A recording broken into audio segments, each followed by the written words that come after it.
This week's episode is brought to you by the Communicore Weekly Hotline. Give us a call at 424-785-4628 and we'll play your message on the last episode in a few weeks. That's 424-785-4628.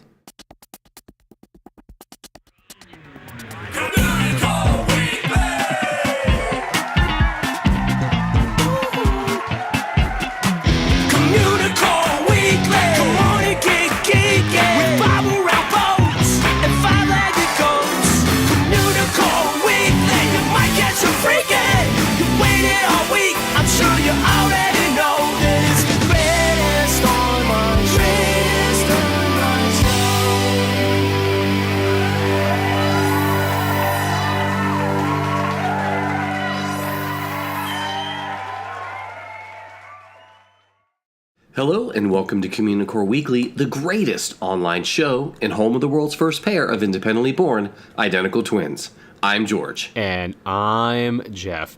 And we've been looking at the creation of Disneyland the last 2 weeks, and then this week we're going to jump right into the ending portion, and spoiler, it's pretty successful. I was going to say, I remember the first instructions we got, just add water. Yeah, and that didn't work so well. Yeah, it was a mess. That's how we ended up with Disney's California Adventure. That is very true. Anytime water falls from the sky here in Southern California, none of us know what to do anymore, apparently. And it's an adventure. Well, I don't know if it's an adventure, but... Well, I mean, you spent years driving through snow and ice in New Jersey. I did, but these people have not. You did. Nightmare. Yeah, that's true. A little bit of water everywhere. Oh, yeah. Yes. What a mess. Yes. All right, let's talk about Disneyland. It's time for Disney History.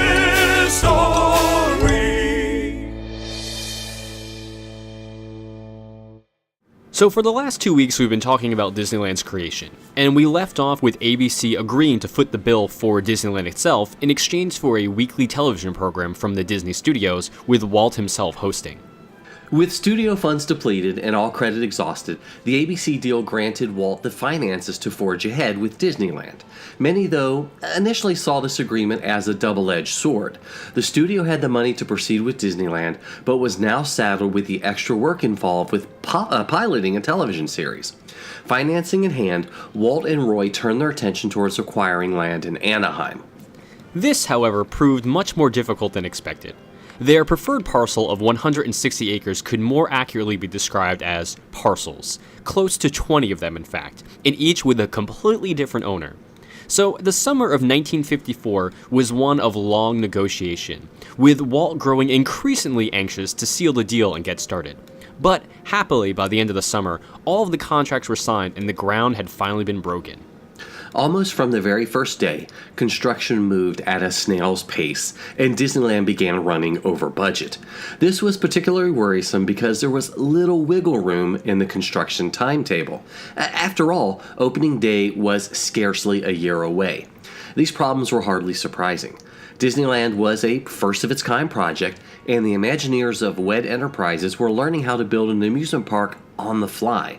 However, this internal art and design crew was under the very capable supervision of Dick Irvine. So Irvine had come from 20th Century Fox and brought many of his former co-workers to WED. So these new additions, skilled in movie production and cinematic techniques, brought crucial knowledge and experience of working in three-dimensional set pieces. But for all of their experience, these designers had never worked on an amusement park. So WED might have been wet behind the ears, but the Imagineers were savvy enough to learn from their competitors. A small group from WED, the employees, embarked on a barnstorming trip to visit as many existing amusement parks as possible. From the East Coast to New Orleans to Disney's neighbors in California, they studied what thrilled and what flopped in each park. However, this group met with a common refrain from the industry veterans around the country. Disneyland will end in tears. Walt's abandonment of traditional amusement park and carnival tropes would mean failure. The critics had been predicting Walt's demise for years, so this feedback did little to shake his faith. So adding to Disneyland's slow progress was Walt's constant supervision. His critical eye and insistence on perfection exacerbated the building schedule, and every last detail had to be just so, or it just would have no place in Disneyland. While Walt was no stranger to delays and expanding budgets, ABC was less than pleased with Disneyland's progress. The park's costs had already far exceeded what Roy had quoted during negotiations, and the finish line was still over the horizon. But the Disneyland project had crossed the point of no return, and there was no way back now. However, ABC was thrilled with the studio's television show, the aptly named Disneyland. From the very first episode on October 27, 1954, Walt captivated the nation's imagination with his weekly program of live action and animated wonder, and of course, frequent updates on Disneyland's attractions. This unique mixture of an advertisement and entertainment whetted his audience's appetite for the park's opening in July 1955. The show was a smash hit, enjoying high ratings and amassing a very large following. What had first appeared as a necessary concession to secure funding for Disneyland was no longer a burden. In those frantic final months of construction, workers hustled to get ready for the park's opening. The Disney studio was cutting it so close that final testing for the more elaborate aspects of Disneyland, such as the fireworks spectacular and the railroad, did not get underway until there were just mere weeks left.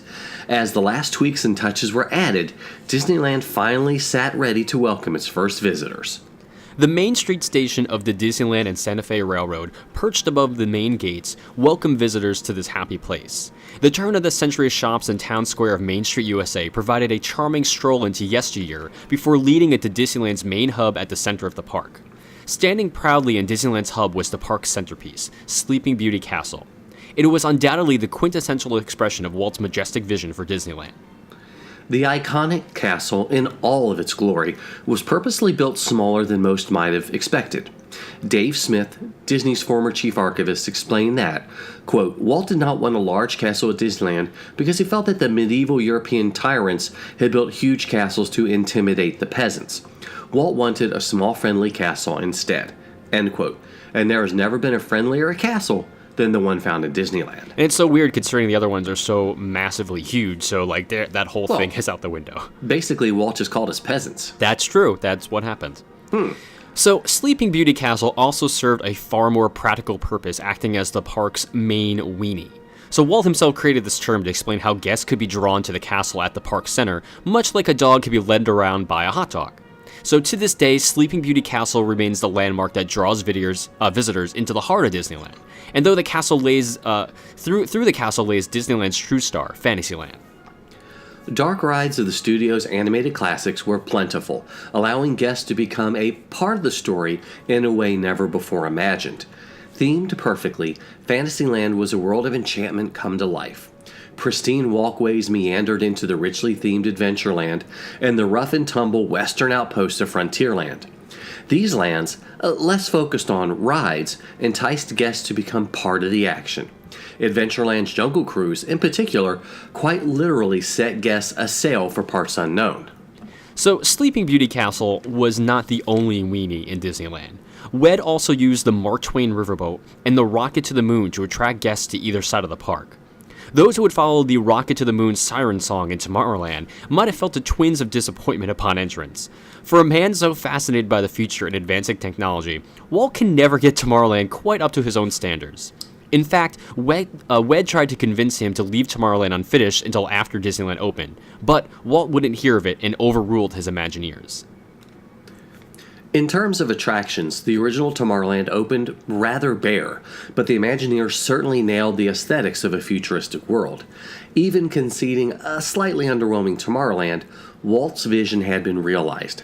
Disneyland was truly spectacular. At long last, it was time to throw open the gates and see if the adoring public agreed. So, as the sun rose on July 17, 1955, Disneyland was just hours from its debut. That Sunday was technically the park's preview event, and it was a by-invitation-only crowd of celebrities and sponsors that were expected. However, a lot of counterfeiting went on of the invitation, and that caused the limited crowd to swell far beyond expectations. This opener was no local event, for ABC had agreed to broadcast it nationwide. With a hosting trio of Art Linkletter, Robert Cummings, and a youthful Ronald Reagan, both Disney and ABC had a lot riding on this broadcast. In fact, the network had been rehearsing with on-site camera crews for nearly 2 months in advance. Now it was up to Disneyland to make a good first impression. And by the time ABC's cameras went live and Walt had ridden the Disneyland and Santa Fe Railroad into the Main Street station, guests were already flooding into the park. If one lesson was to be learned on this opening day, it was that Disneyland was a remarkable triumph, yet one that was not quite ready for the prime time. It was a project of unprecedented scale, leaving no room for error or ill fortune. But unfortunately, July 17th would bring plenty of both of those things. Opening day was incredibly hot, and from the beginning, the heat was on for Disney and the Disneyland staff and Walt himself. Heeled shoes sank into the new asphalt streets and walkways. A plumber's strike rendered the water fountains barren. Restroom lines snaked around the park, as did those for the restaurants. That is, those that had not run out of food by lunchtime. Rides were breaking down left and right, forcing the crowds back into the already congested open areas.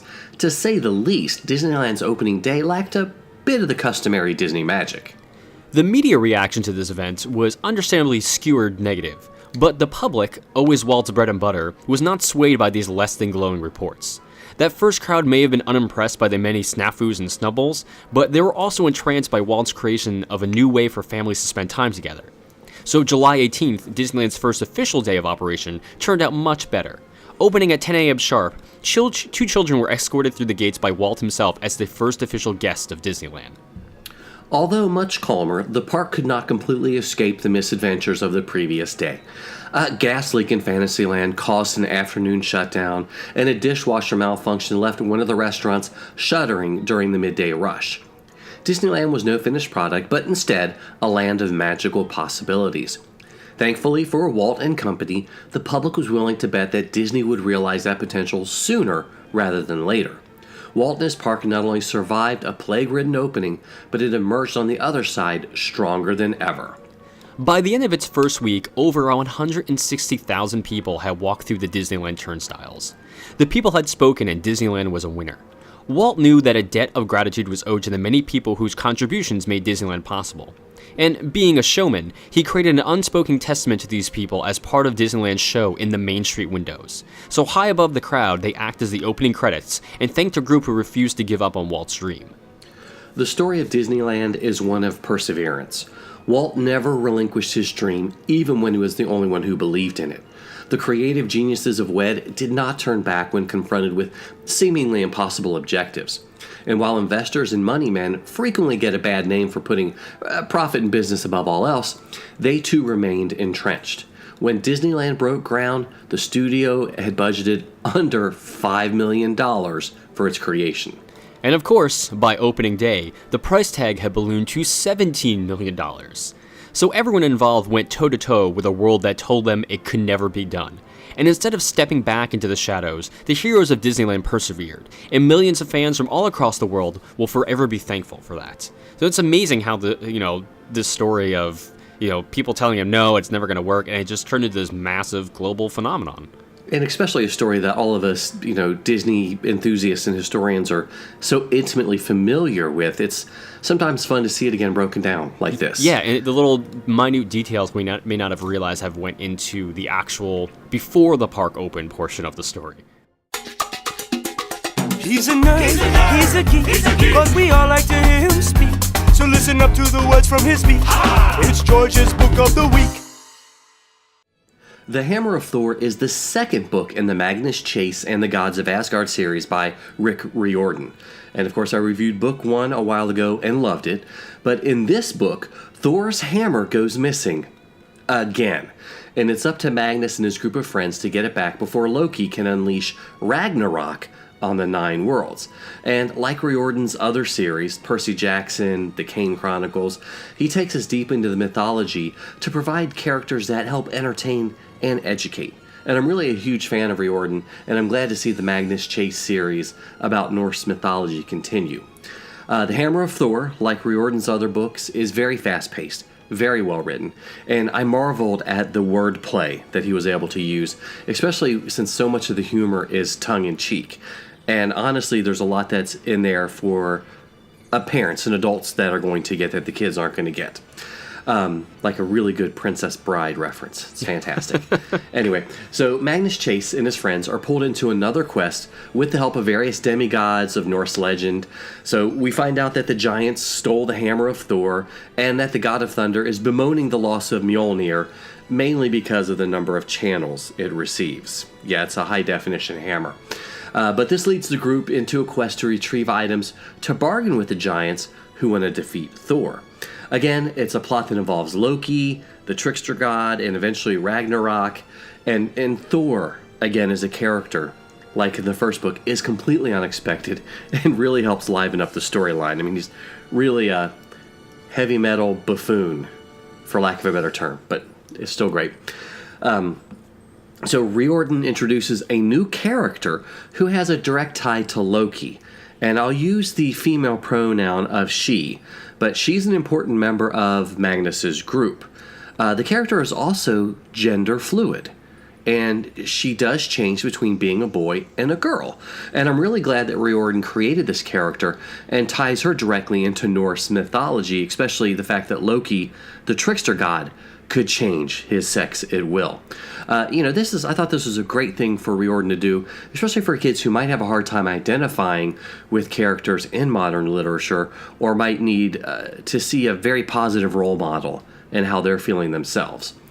So, as I sort of mentioned earlier, Riordan does a wonderful job of tying pop culture and geekdom into his books. There's a section in which Magnus and his gang has to battle with giants in a bowling alley. Yeah, with Prince references in it. The artist. I was like, that's cool. I love it. Anyway, so The Hammer of Thor is a great read for tweens, teens, and adults. It's got great pacing, and Riordan really does impart a lot of education in the process. And of course, Marvel fans will enjoy the more traditional view of the gods, like Thor and Loki, but this book does not take place in the Marvel Universe at all. Regardless, The Hammer of Thor is a great read. Highly suggested. 2 Mjolnirs up, if I can do that. You can't lift them. I know I can't. So anyway, this week's book is The Hammer of Thor by Rick Riordan. You don't know what you know till we know you. You just don't know. Here's one little fact we bet you didn't. One little fact we bet you didn't know.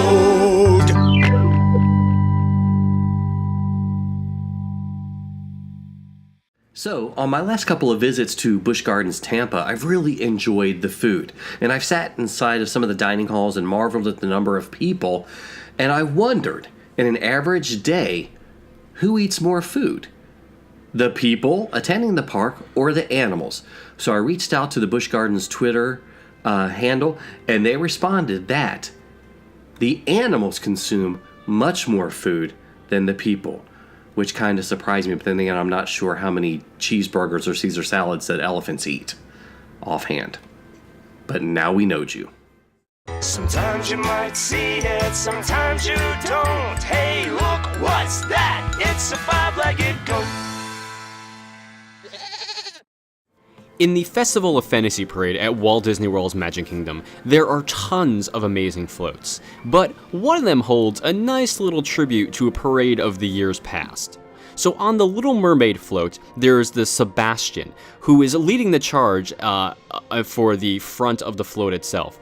So that Sebastian is actually from Spectro Magic. It was on the Little Mermaid float for years and years, so he must really love parades if he came back to that. Yeah, I was really disappointed that you didn't talk about the Dole Whip float or... I'm not a fan of the Dole Whip float.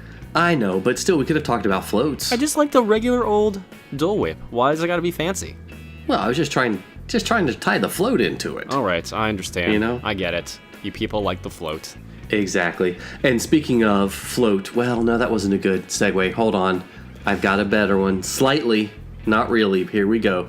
But in case you weren't aware, the Year of a Million or So Limited Time Cadets weekly prize contest is about to float away. You're right, it wasn't forever. Darn it, I tried. You tried. If I plan these out better. Anyway. Yeah, like we ever do. Exactly. So for almost the past 2 years, we've been giving a prize away every week, and we are dwindling down to the last few episodes. There's still time to get your name in. You got 5 weeks. Oof, yeah, 5 weeks. It's getting close. Yes. So just send an email to communicoreweekly@gmail.com with your name and address, and we'll enter you into the weekly prize drawing. And Jeff, take it away. So this week's prize winner is going to get a Communicore Weekly prize pack, and that winner is Carrie D from Valley Mills, Texas. Congratulations, Carrie. I hope you enjoy whatever we send you, and if you get a chance, take a photo of yourself with it and send the photo along. We'd love to see what it is you got. Now, Jeff, you don't have a big map on your wall with little pins of where you sent all these prizes, Well, do you? I do have a big map on my wall, but not with pins in it, so you were close. Well, I thought this was the ultimate Communicore Weekly stalking. So we've got a listing Just how of all far these. our reach has gone throughout the United States. Exactly, because it's too expensive to ship overseas. Yeah. We're not really too much in Wyoming, I don't think. I'm looking at the map. No. That's interesting. Yeah. That's interesting. Maybe they don't have the internet there. That's the only explanation for it. Yeah, Anyway. so thank you guys so much for watching and listening to another episode of Communicore Weekly. However you get the show, whether it's on YouTube or from iTunes, leave us a comment, leave us a rating. We'd love to hear what you think. And again, email us at communicoreweekly@gmail.com if you'd like to leave a comment about the show, enter the contest, or just say howdy. You can also like us on Facebook at facebook.com/Communicore Weekly. And follow us on Twitter, Instagram, and Periscope. I'm at Imaginerding. He's at Jeff Heimbuck. And of course, give us a call on the Communicore Weekly Goat line at 424-785-4628. And visit the Communa store on our website at communicoreweekly.com, where you can pick up some incredible t-shirts. And there's still some time left to get your official cadet membership card or sticker. Just send a self-addressed stamped envelope to Communicore Weekly, P.O. Box 432, Orange, California, 92856. I sent like 4 out today, no lie. So get them in. They're still going. All right. And you can visit patreon.com/Communicore Weekly to see how you too can support the greatest online show. For Jeff Heimbuck, I'm George Taylor. And for George Taylor, I'm Jeff Heimbuck. Thanks so much for listening, guys and gals. We'll see you next time on Communicore Weekly, the greatest online show.